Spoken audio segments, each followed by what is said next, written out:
Ibu berangkat dulu ya, sekalian mau nata warung dulu sebelum buka, ucap Bu Sima kepada Pak Bian. Pak Bian pun kemudian bilang nanti dirinya akan nyusul, usai selesai menyiapkan daging bebek, ayam dan juga lelenya. Semua sambal dan bumbu udah dibuat oleh Bu Sima dan sekalian dibawa ke warung.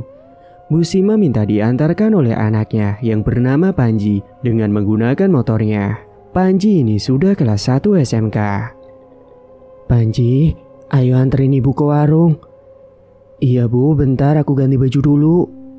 Saat itu Panji masih menggunakan seragam sekolah karena dirinya sehabis pulang sekolah. Kemudian buru-buru Panji pun langsung mandi dan setelahnya dia pun langsung mengantarkan ibunya untuk pergi ke warung. Jarak warung dari rumahnya itu tidak terlalu jauh. Sekitar 5 menit mereka akan sampai dengan menggunakan motor. Dan setibanya di warung, Bu Sima dan Panji langsung menyiapkan warung dulu sebelum buka. Saat itu sudah pukul 3:30 sore. Warung mereka akan buka jam 4 lebih dan tutupnya biasanya di bawah jam 12 malam. Warung mereka ini berada di tepi pantura dan kadang yang mampir adalah sopir-sopir truk besar yang sedang istirahat. Banyak juga dari warga yang sudah langganan beli di situ. Sementara Pak Bian di rumah sedang menyiapkan daging bebek dan ayam yang dikukus setengah matang biar nanti pas digoreng jadi enak. Lalu memasukkannya ke dalam ceting dan langsung beranjak menyusul Bu Sima ke warung usai Panji balik lagi ke rumah. Gimana Pak, udah siap belum semuanya? Tanya Panji. Sudah nak, ayo anterin Bapak ke warung.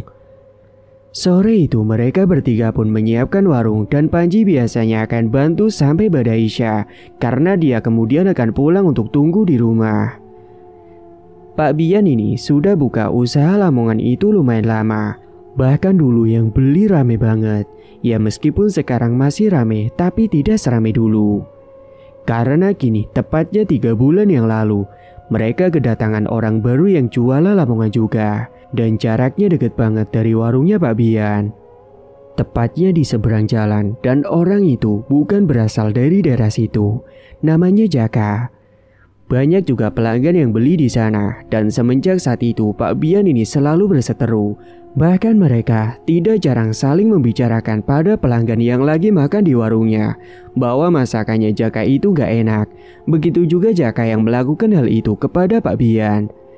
Namun untungnya Bu Sima ini selalu nasehatin Pak Bian agar tidak melakukan hal itu karena pasti jika sudah rezeki pasti akan datang dan tidak akan tertukar. Suatu hari, kala itu ada pembeli yang datang ke warungnya Pak Bian dan Pak Bian pun membawakan pesanan ke mejanya. Silakan Pak, Bu. Ya terima kasih ya Pak. Iya Bu, sama-sama. Sering-sering datang ke sini ya Bu. Jangan datang ke warung yang ada di depan sana Bu. Loh, emangnya kenapa Pak? Di sana kata pelanggan saya rasanya tidak enak. Lebih enakan di warung sini Bu. Ya udah kalau gitu saya permisi dulu ya. Selamat menikmati Bu. Hingga suatu saat Jaka ini mulai rusuh. Suatu malam dia yang gak terima Pak Bian selalu laris. Waktu malam usai Pak Bian tutup, Jaka pun mendatangi warungnya Pak Bian dan menaruh sebuah tali kafan yang dibuat lusuh agar terlihat seperti tali pocong dan akan menuduh Pak Bian itu sudah melakukan penglarisan. Jaka pun menaruh tali itu di bawah penggorengan dan kemudian pergi dari situ. Dan Jaka nyewa orang untuk besok pura-pura beli di warungnya Pak Bian pas lagi rame-ramenya dan disuruh pura-pura menemukan tali itu dan nantinya dia akan langsung menuduh Pak Bian yang tidak-tidak. Dan orang suruhan itu pun mau karena dia pasti akan dibayar mahal oleh Jaka. Sementara di rumah waktu itu Pak Bian mengeluh soal warung saingannya kepada Bu Sima. Namun Bu Sima menasehatinya untuk jangan khawatir. Soal rezeki, berapapun nominalnya harus tetap disyukuri, asal itu bisa mencukupi kebutuhan sehari-hari keluarganya. Bu, gimana ya? Kok akhir-akhir ini warung kita sepi, gak serame dulu lagi. Padahal dulu warung kita selalu ramai. Pasti ini gara-gara ada warungnya si Jaka Bu. Warung kita makanya jadi sepi gini, penghasilannya juga tidak seberapa. Sabar Pak, rezeki tidak akan tertukar. Bapak nggak usah khawatir. Kita harus tetap bersyukur berapapun nominalnya yang kita terima. Yang penting bisa mencukupi kebutuhan sehari-hari kita, Pak. Lagian, ibu juga nggak minta neko-neko seperti ibu-ibu yang lain, Pak. Ibu nggak pernah minta barang-barang mewah, apalagi perhiasan. Yang ibu mau itu hidup tenang bareng keluarga. Keluarga sehat, rukun, dan selalu bersyukur atas rezeki yang kita dapat, ucap Bu Sima menenangkan. Akhirnya Pak Bian pun menjadi lebih tenang dan mereka pun segera beranjak tidur untuk segera istirahat.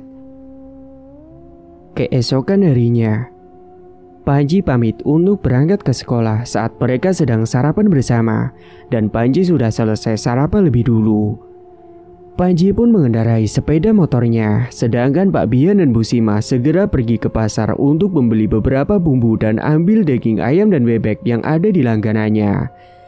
Saat itu sesampainya di tempat langganan ayam dan bebek, tiba-tiba mereka tidak sengaja ketemu dengan si Jaka yang sedang berbelanja sendirian karena saat itu dia memang belum menikah.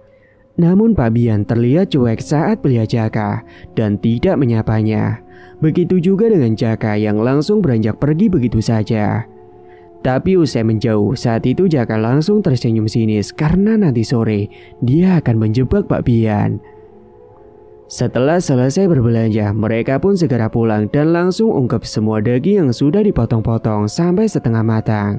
Sedangkan Bu Sima memotong dan membersihkan ikan lelenya, serta menyiapkan bumbu-bumbu yang lain dan juga membuat sambal. Singkat cerita, sore hari pun telah tiba. Seperti biasa, Bu Sima, Pak Bian, dan Panji menuju ke warung untuk menata warungnya yang akan buka.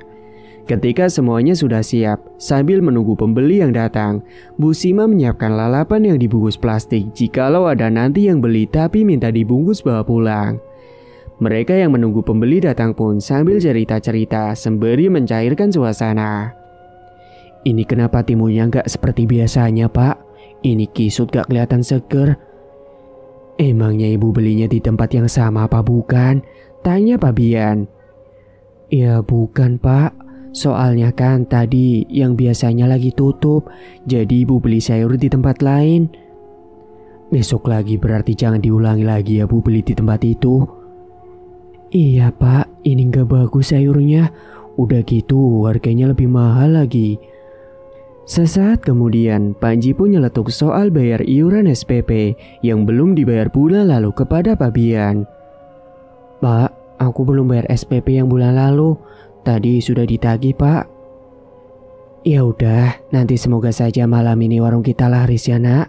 Jawab Pak Bian. Iya, Pak. Amin. Usai habis sholat maghrib, banyak jamaah yang mampir kala itu untuk beli di warungnya Pak Bian. Kebanyakan mereka makan di sana, dan saat itulah orang suruhan Jaka datang dan pura-pura pesan lele.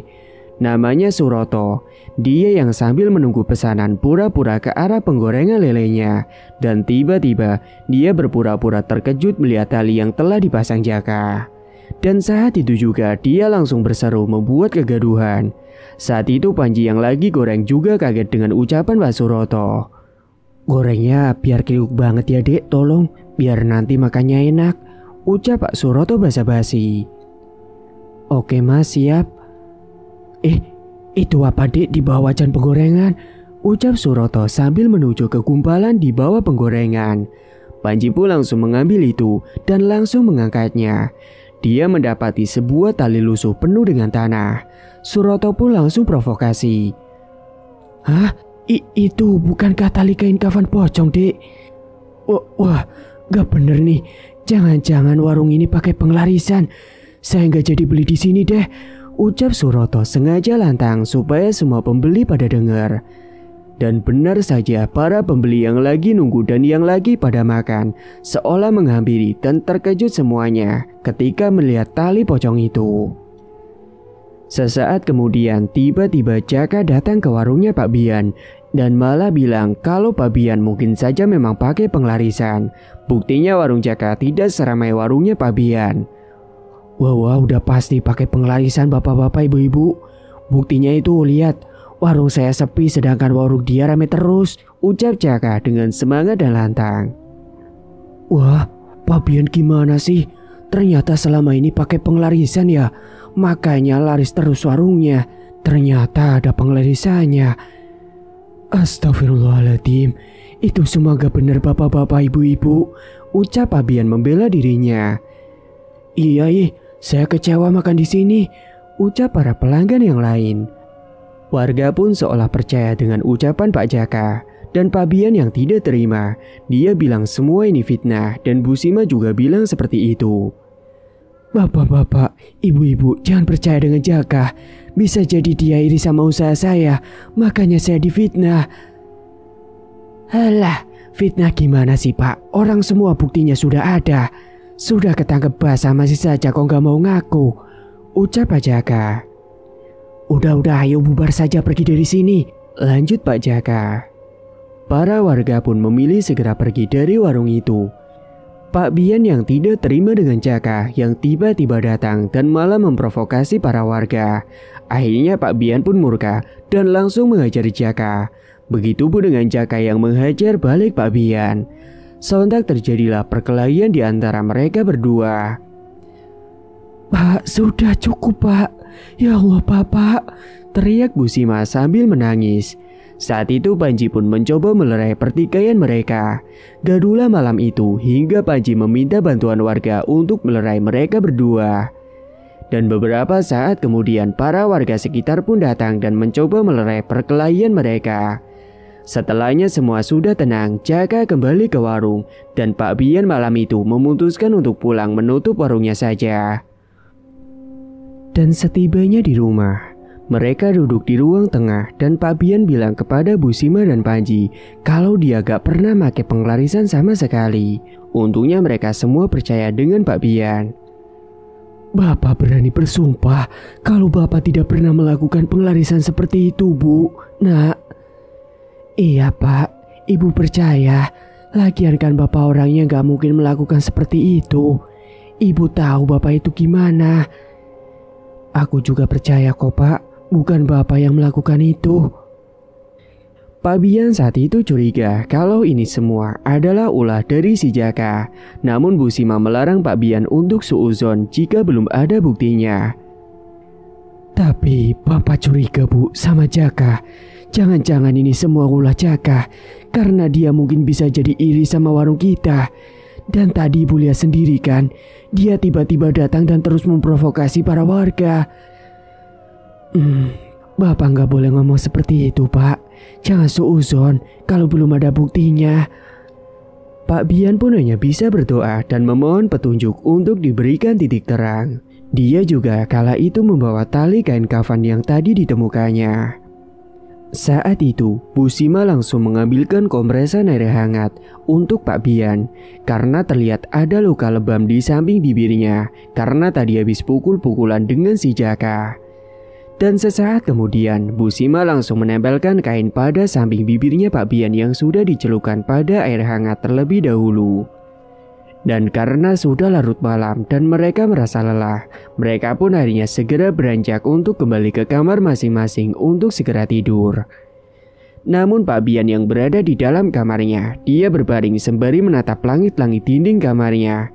Dan dia masih kepikiran soal kejadian tadi. Sementara Bu Sima terlihat sudah tertidur, mungkin karena sudah kelelahan. Pak Bian tidak menyangka kalau dirinya itu telah difitnah dengan cara seperti tadi, dengan hal yang tidak akan pernah dilakukannya sama sekali. Keesokan paginya, seperti biasa kegiatan mereka, Panji berangkat ke sekolah dan Pak Bian serta Bu Sima segera ke pasar lagi. Sesampainya di pasar, lagi-lagi mereka bertemu dengan Jaka yang tidak sengaja. Namun saat itu mereka semakin sengit, cuek dan tidak peduli satu sama lain. Untungnya saat itu Jaka langsung pulang karena tadi dia sudah datang duluan. Terlihat di wajah Jaka masih ada luka lebam bekas bogeman Pak Bian semalam. Jaka pun melihat ke arah mereka dengan tatapan yang sangat sinis sekali. Sementara Jaka yang tidak terima dipukulin sama Pak Bian hingga babak belur, dia kemudian dendam. Dan malam harinya Jaka sengaja tutup warung lebih awal karena dia akan pergi ke tempat dukun yang dia ketahui. Dia berniat akan menyantet anaknya Pak Bian, supaya nantinya Pak Bian jadi kelimpungan dan gak sempet jualan. Dan malam itu, Pak Bian dan Bu Sima pun heran melihat warungnya Jaka yang tiba-tiba saja tutup, padahal tadi terlihat masih rame. "Mbak, itu kenapa warungnya Jaka kok tutup ya? Padahal tadi kan lagi rame." "Udahlah Bu, biarkan aja, bukan urusan kita. Kan kesempatan Bu, nantinya orang-orang bisa datang ke warung kita." "Iya juga ya Pak, ngapain juga mikirin." Sesaat kemudian, akhirnya ada sopir truk yang datang dan makan di tempatnya Pak Bian. Karena sopir truk itu bukan orang situ, jadi dia tidak tahu soal fitnah yang terjadi dengan warung Pak Bian. Dia pun beli saja di warung lamongannya Pak Bian dan makan di sana. Sementara di tempat lain, usai menempuh perjalanan dengan motornya, sampailah Jaka di tempat dukun itu. Dia pun langsung menyambangi rumah dukun itu. "Permisi." Keluarlah seorang laki-laki parubaya dengan membawa lintingan rokok yang ada di tangannya. Saat itu Jaka pun masuk ke dalam rumah dan tanpa lama-lama dia langsung menjelaskan maksud kedatangannya itu. "Saya ingin membalas rasa dendam saya, Mbah, pada pesaing dagang saya." "Siapa yang mau kamu santet?" Saat itu Jaka langsung memperlihatkan foto kepada Mbak Damin yang sudah dibawanya dari rumah. Jaka memberikan foto anaknya Pak Bian karena dia ingin anaknya itu menderita sakit-sakitan. "Ini Mbah foto anaknya.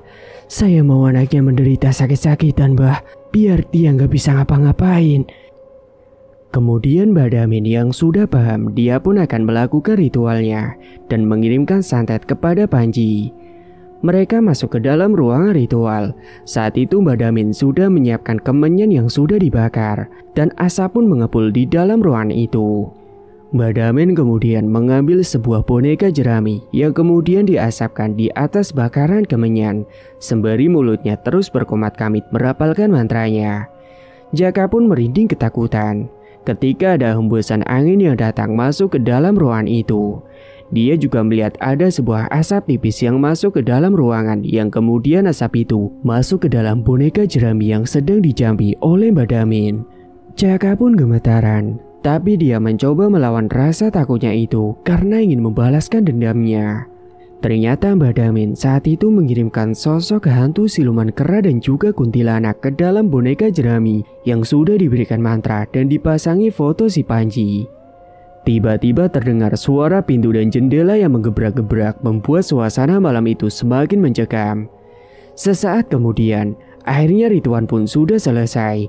Jaka pun disuruh pulang ke rumah dan nunggu saja hasilnya. "Sudah saya kerjakan. Sekarang pulanglah dan tunggu saja nanti hasilnya di rumah," ucap Mbak Damin. "Baik Mbah, kalau gitu saya pulang dulu. Terima kasih banyak Mbah." Sebelum pulang, Jaka pun membayar mahar terlebih dahulu kepada Mbak Damin dengan uang yang sudah dibawanya dari rumah.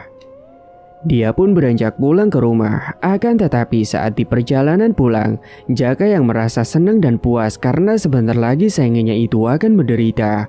Tiba-tiba, dia mencium bau busuk yang sangat menyengat. Jaka pun dikejutkan dengan sosok kuntilanak yang tertawa mengikik, membuatnya merinding ketakutan. Dia juga mendengar ada suara kera, namun dia tidak melihat wujudnya di mana. Dan beberapa saat kemudian, Jaka terkejut ketika mendapati sosok kuntilanak berada tepat di belakang motornya ketika dia melihat ke arah spion motornya.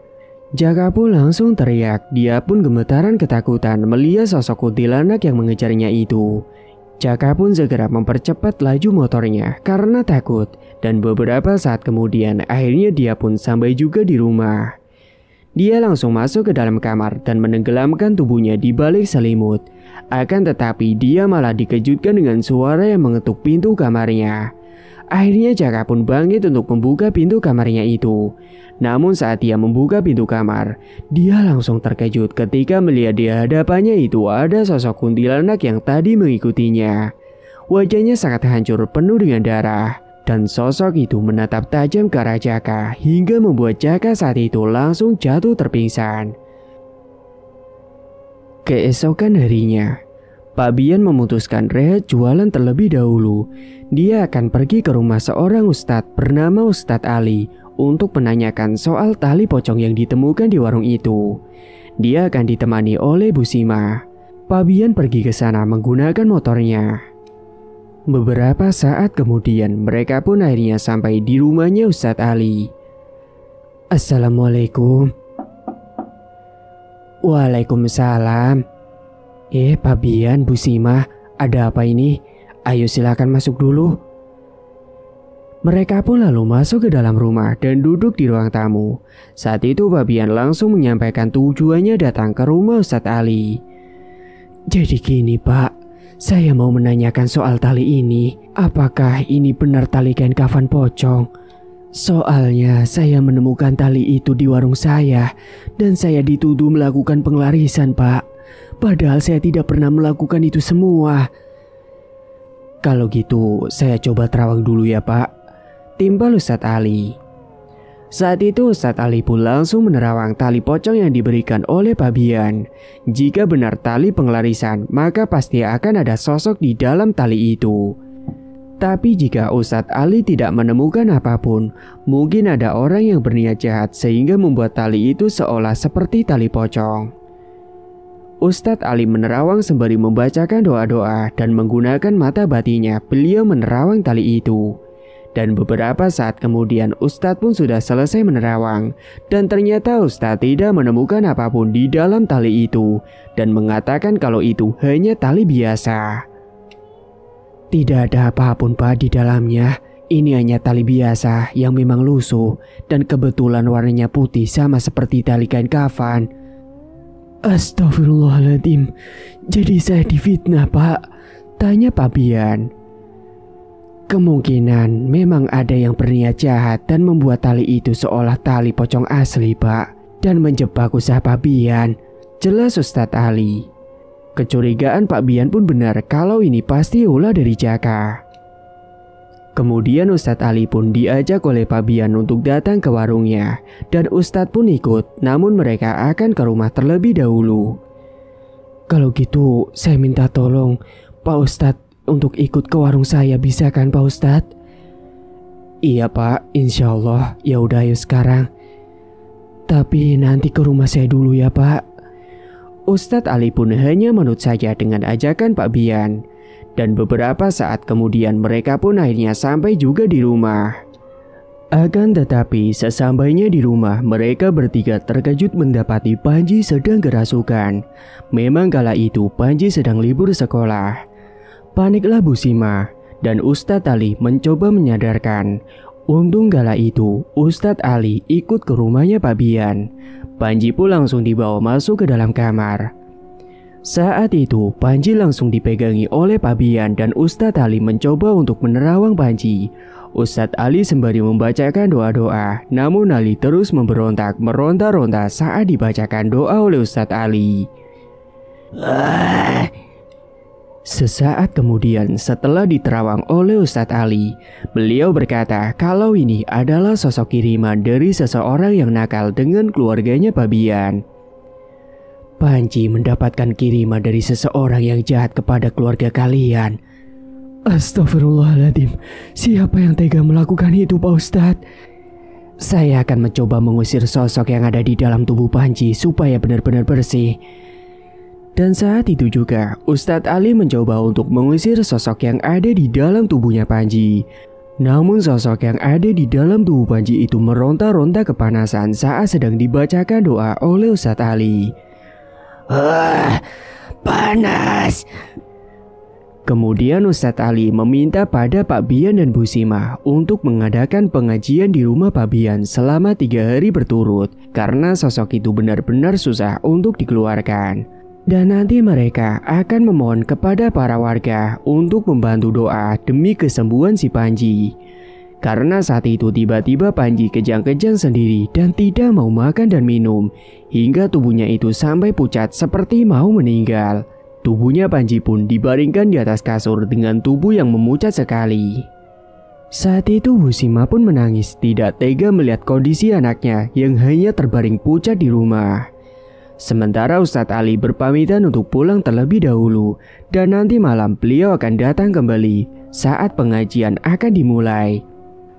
Dan siang itu, Pak Bian langsung pergi ke rumah tetangga untuk mengundang nanti malam datang ke acara pengajian yang diadakan di rumahnya.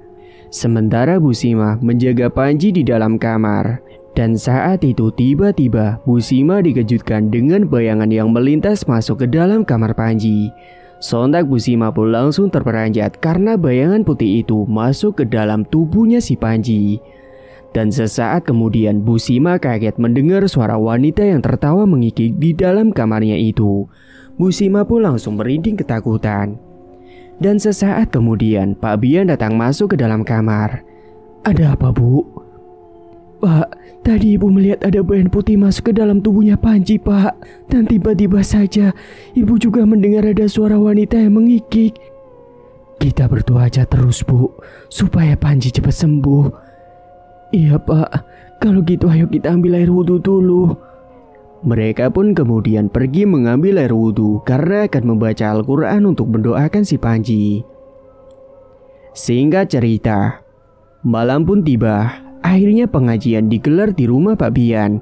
Dan di hari pertama, Ustadz Ali juga hadir untuk bantu menjelaskan kepada warga kalau warungnya Pak Bian itu tidak memakai penglarisan. Dan tali yang ditemukan di warungnya itu hanya tali biasa. Dan kemungkinan kalau Pak Bian itu sudah dijebak. Assalamualaikum warahmatullahi wabarakatuh. Bapak-bapak dan ibu-ibu, terima kasih sudah mau datang ke acara pengajian ini. Dan sebelumnya, saya mau menyampaikan kesalahpahaman yang sudah terjadi pada Pak Bian mengenai tali yang diduga tali itu sebagai tali penglarisan. Dan setelah saya lihat bahwa tali yang ditemukan di warungnya itu bukanlah tali pocong, melainkan tali biasa. Karena mungkin ada orang yang mencoba menjebak Pak Bian. Dan sebenarnya Pak Bian memang tidak pernah memakai penglarisan sama sekali. Saya harap Bapak dan Ibu-ibu juga paham akan hal itu. Akhirnya para warga yang tadinya curiga dan menyalahkan Pak Bian, kini mereka meminta maaf sama keluarganya Pak Bian karena telah terhasut fitnah. Pak Bian pun sudah memaafkan dan meminta doa para warga agar anaknya cepat sembuh. "Saya sudah memaafkan bapak-bapak dan ibu-ibu. Saya mohon sekarang bantu doakan anak saya, Pak, Bu, untuk kesembuhan anak saya biar cepat sembuh." Saat itu, mereka pun langsung mengaji bersama dipimpin oleh Ustadz Ali. Sementara Bu Sima mendoakan di dalam kamar sembari menjaga Panji yang berbaring di dalam kamar.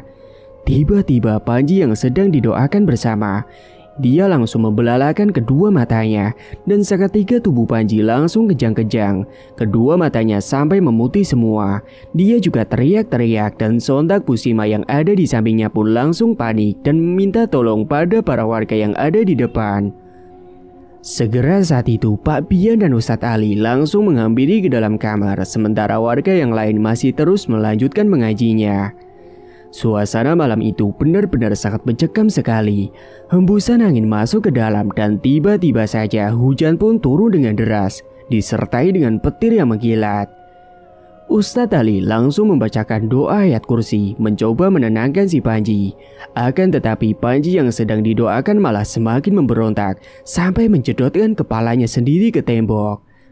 Bu Sima menangis tidak karuan melihat anak semata wayangnya itu melakukan hal seperti itu. Dan Pak Bian pun mencoba memegangi tubuh Panji agar tidak memberontak. Kepalanya dijedokkan sampai beberapa kali. Namun untungnya sesaat kemudian Panji pun langsung lemas tubuhnya dan ambruk pingsan. Untungnya Pak Bian langsung menerima tubuh Panji. Dan kemudian tubuhnya itu dibaringkan kembali di atas kasurnya. Sementara di sisi lain, malam itu Caka senang banget karena sejak hari gaduh itu warungnya jadi ramai dan tambah senanglah dia waktu mendengar Panji sakit-sakitan dan kini warungnya Pak Bian jarang buka. Caka pun puas tahu akan hal itu dan berharap Panji gak akan sembuh selama mungkin. Akhirnya warung mereka tutup. Tidak sia-sia aku bayar dukun itu mahal. Apalagi si Panji sekarang sakit-sakitan. Semoga saja sakit terus biar warungnya gak buka dan bangkrut. Singkat cerita, Di hari ketiga, pengajian terakhir pun tiba. Ustadz Ali meminta seteko air dingin yang akan didoakan olehnya. Setelah sudah disiapkan air itu, Ustadz Ali kemudian membacakan doa pada air itu. Saat itu Ustadz Ali mencoba untuk mengusir sosok yang ada di dalam tubuh Panji dengan membacakan doa-doa khusus, dan kemudian Panji pun langsung meronta-ronta memberontak. Ustadz Ali membaca doa sembari menyiprat-nyipratkan air pada tubuhnya Panji. Panji yang kesurupan langsung meronta-ronta dan mengancam Ustadz Ali untuk jangan ikut campur dengannya. Hingga akhirnya para warga pun ikut bantu megangin si Panji. Panas, lepaskan aku. Jangan ikut campur dengan urusanku. Bagaimana mungkin saya tidak ikut campur sedangkan kau mengganggu saudaraku? Ucap Ustadz Ali. Dia sudah menjadi tempatku bersemayam. Siapa yang menyuruhmu? Bukan urusanmu. Keluar sekarang atau mau saya bakar kau dengan ayat-ayat Allah. Seketika saat itu Panji malah menggeram karena tidak terima diancam oleh Ustadz Ali. Bersamaan dengan itu, terdengar suara jendela dan pintu yang saling menggebrak karena hembusan angin yang sangat kencang tiba-tiba datang malam itu masuk ke dalam rumah. Bahkan hujan pun turun dengan deras membuat suasana semakin mencekam. Para warga yang mengaji pun merinding ketakutan. Akan tetapi mereka tetap melanjutkan melantunkan doa-doa. Walaupun saat itu tiba-tiba saja lampu di dalam rumah Pabian seketika padam sehingga rumahnya menjadi gelap gulita. Tapi saat itu Bu Sima pun segera menyalakan lilin sebagai penerangan. Hingga beberapa saat kemudian, akhirnya Panji pun tergeletak lemas. Dan saat itu setelah Panji sudah tergeletak, langsunglah lampu di dalam rumah itu menyala seketika dengan sendirinya. Panji bangun dan kemudian disuruh untuk minum air dingin 2 gelas yang sudah didoakan oleh Ustadz Ali. Panji, ini kamu minum dulu airnya, perlahan-lahan ya. Tapi jangan dihabiskan semuanya, sisakan sedikit, lalu nanti sisanya kamu basuhkan ke muka kamu sendiri. Baik Ustadz. Setelah meminum 2 gelas air dingin yang sudah dibacakan doa oleh Ustadz Ali, seketika dia langsung kejang-kejang lagi. Bersamaan dengan itu, sebuah asap tipis keluar dari ubun-ubun kepalanya dan Panji juga langsung muntah-muntah darah hitam yang kental. Yang artinya itu bahwa kiriman yang ada di dalam tubuhnya Panji itu sudah berhasil dikeluarkan. Dan Panji pun saat itu sudah dinyatakan sembuh serta bersih dari gangguan lagi. Alhamdulillah, Panji sudah sembuh dan bersih dari gangguan. Dan itu tadi asap yang keluar dan muntahnya itu adalah tanda kirimannya itu sudah berhasil keluar. Jelas Ustadz Ali. Jadi siapa yang sudah mengirim ini Ustadz? Tanya Pabian. Kalau untuk hal itu, mohon maaf. Saya tidak akan mengatakan karena itu takutnya jadi fitnah. Yang jelas semua ini sudah selesai dan saya sudah kembalikan kepada orang yang mengirim dan nanti dia sendiri yang akan kena tulahnya. Kita lihat saja hasilnya nanti. Ustadz Ali menasehati kepada Pak Bian supaya tidak meladeni saingannya itu dan meminta Pak Bian untuk tidak menjelekkan siapapun. Cukup syukuri apa yang dimiliki saat itu. Setelah ini saya minta kepada Bapak dan Ibu, jangan meladeni saingannya siapapun itu dan jangan menjelekkan siapapun. Cukup syukuri apa yang kalian miliki saat ini saja. Iya Ustadz. Makasih sudah mau menyembuhkan dan membantu anak saya. Semua ini atas kehendak dan izin Allah Ta'ala. Saya hanyalah perantara. Pak Bian pun akan nurut dengan nasihat dari Ustadz Ali dan dia akan mencoba jadi orang yang lebih menerima dan bersyukur. Singkat cerita, suatu malam, Jaka yang sedang dagang sampai malam. Saat warungnya belum ada pembeli, dia dudukan di warung sendiri. Namun tiba-tiba dari arah belakang warungnya, dia mendengar ada suara wanita yang tertawa mengikik. Karena penasaran, Jaka pun mencoba untuk melihat ke arah belakang warungnya. Dia mencoba berjalan mengendap-endap ke belakang. Setelahnya dia pun dikejutkan dengan sosok yang muncul di hadapan si Jaka. Sosok kuntilanak dengan wajah hancur dan sosok itu berkata akan membunuh si Jaka. Kamu tidak akan bisa lari kemana-mana karena kamu akan menjadi santapanku. Kamu harus mati di tanganku. Tidak, pergi. Karena tidak kuat melihat sosok itu, akhirnya Jaka pun langsung ambruk pingsan. Dia pun pingsan sampai pagi hari di dalam warungnya itu yang masih dalam keadaan buka. Untungnya semalam tidak ada lagi pembeli yang datang. Pagi itu Jaka pun tersadar dan dia pun segera beranjak pulang ke rumah dan menutup warungnya. Dia melanjutkan untuk pergi ke pasar membeli bahan-bahan untuk buka warungnya lagi nanti sore. Dan setelah dari pasar, karena dia merasa pusing, dia hendak rehat sejenak supaya nanti malam tidak pusing lagi saat jualan di warungnya. Namun ketika dirinya sudah tertidur, dia bermimpi. Dia berada di sebuah tanah yang lapang yang sangat luas dan gelap sekali. Dia mengedarkan pandangannya ke sekeliling lahan itu. Dia kebingungan dan ketakutan karena hanya dia sendirian yang ada di sana, tidak ada siapapun. Sesaat kemudian Jaka dikejutkan dengan suara yang memanggil namanya serta mengancamnya. Jaka, tamatlah riwayatmu. Kamu akan mati dalam waktu dekat ini. Ucap sosok siluman kera yang diakhiri dengan tawa yang menggelegar. Jaka semakin gemetaran dan ketakutan dan tiba-tiba saja dia dikejutkan dengan sebuah cahaya yang terang berada di hadapannya itu. Datanglah kemari. Jaka saat itu seperti terhipnotis mau saja mengikuti ucapan sosok itu dan dia berjalan menuju ke cahaya itu. Dan sesaat kemudian dia pun langsung terperanjat bangun dari mimpinya. Jaka terbangun dengan kondisi keringat yang membasahi kaos yang dikenakannya. Napasnya pun tidak beraturan. Dia benar-benar ketakutan dengan ancaman yang semalam dan barusan di dalam mimpinya. Karena merasa haus, dia pun segera beranjak pergi ke dapur mengambil air putih supaya dirinya lebih tenang. Namun sesampainya di dapur ketika dia sedang minum, tiba-tiba saja Jaka dikejutkan dengan bayangan yang melintas. Dia juga mencium bau busuk yang sangat menyeruak. Baunya seperti bau bangkai tikus. Tiba-tiba saja pintu dapur tertutup dengan sendirinya karena ada angin kencang yang datang. Dia sampai terkejut dan terperanjat. Dan siang itu Jaka hendak menyiapkan semuanya untuk jualan nanti malam. Dia ungkep ayam dan juga bebeknya lebih dulu sembari menyiapkan bumbu sambalnya. Namun Jaka seketika merasa ada hembusan angin seperti tiupan di lehernya membuat tengkuk lehernya itu langsung merinding ketakutan. Namun ketika dia menoleh ke sekeliling, dia tidak mendapati apapun di sana. Segera dia pun mempercepat semua pekerjaannya itu. Singkat cerita, sore harinya Jaka sudah mulai membuka warung dan menata semuanya sendirian. Begitu juga dengan warungnya Pak Bian dan Bu Sima yang sudah mulai berjualan lagi sore itu.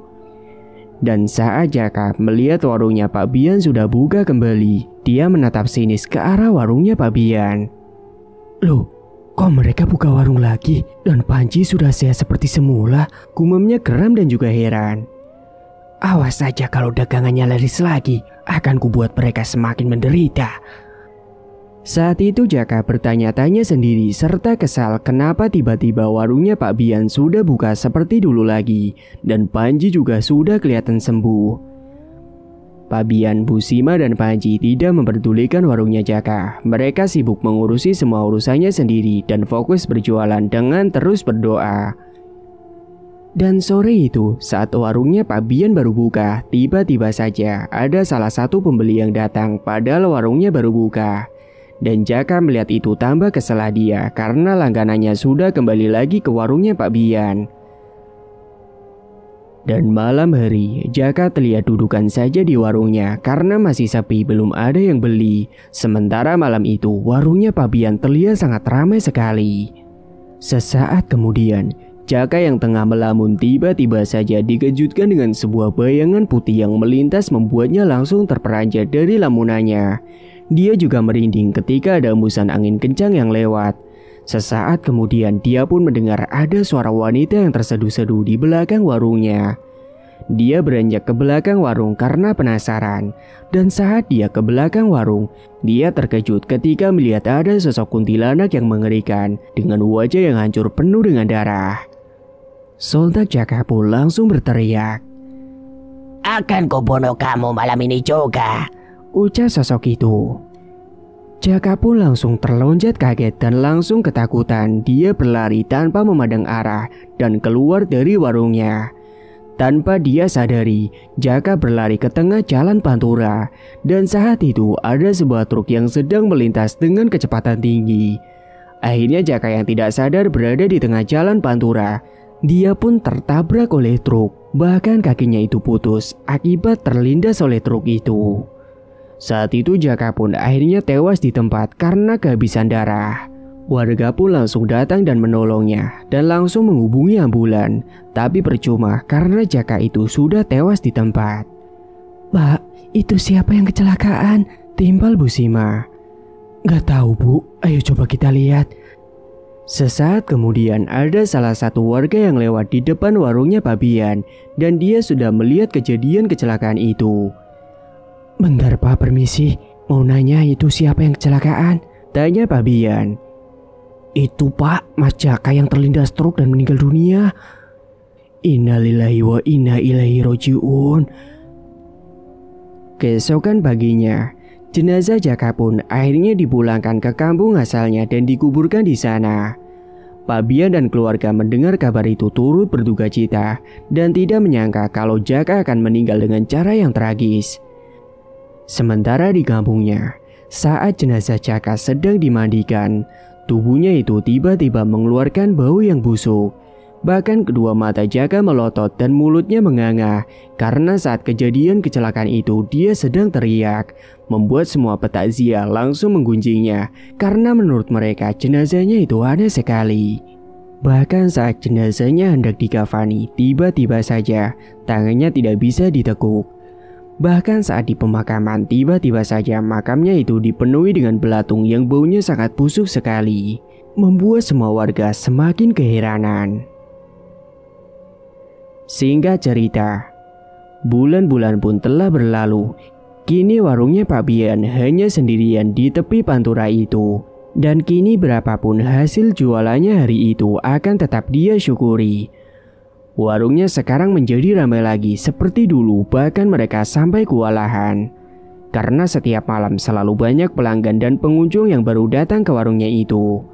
Malam itu mereka pulang lebih awal karena semua sudah habis lebih awal. Dan sesampainya di rumah, Pak Bian serta Bu Sima langsung menghitung uang hasil penjualannya hari itu. Sementara Panji sudah tertidur karena besok dia harus berangkat sekolah. Mereka pun sangat bersyukur saat itu. Dan mereka lebih bersyukur lagi tentang kesehatan mereka. Karena nikmat sehat keluarganya itu tidak ada gantinya. Dan alhamdulillah berkat rasa ikhlas dan rasa syukurnya itu, kini warung Pak Bian justru semakin ramai pembeli dan bahkan bisa berkembang dalam waktu singkat. Dia juga akan berniat akan membuka cabang warung lagi di tempat yang lain. Pesan kali ini, bersainglah secara sehat, jangan iri dengan pesaing dagang yang dagangnya sama dengan kita. Karena semua rezeki sudah ada yang mengatur dan tidak akan tertukar. Semua boleh sama, tapi rezeki itu berbeda-beda. Tamat, cerita pun selesai. Terima kasih bagi Mas E dan Mbak E yang sudah setia menyimak cerita ini sampai akhir. Dan bagi yang belum menekan tombol subscribe, silakan klik tombol subscribe sekarang juga. Dan semoga kalian semua dimanapun berada selalu sehat-sehat semua dan dimudahkan segala urusannya. Dan sampai jumpa lagi di cerita terbaru yang akan Mang Ripan bawakan nantinya.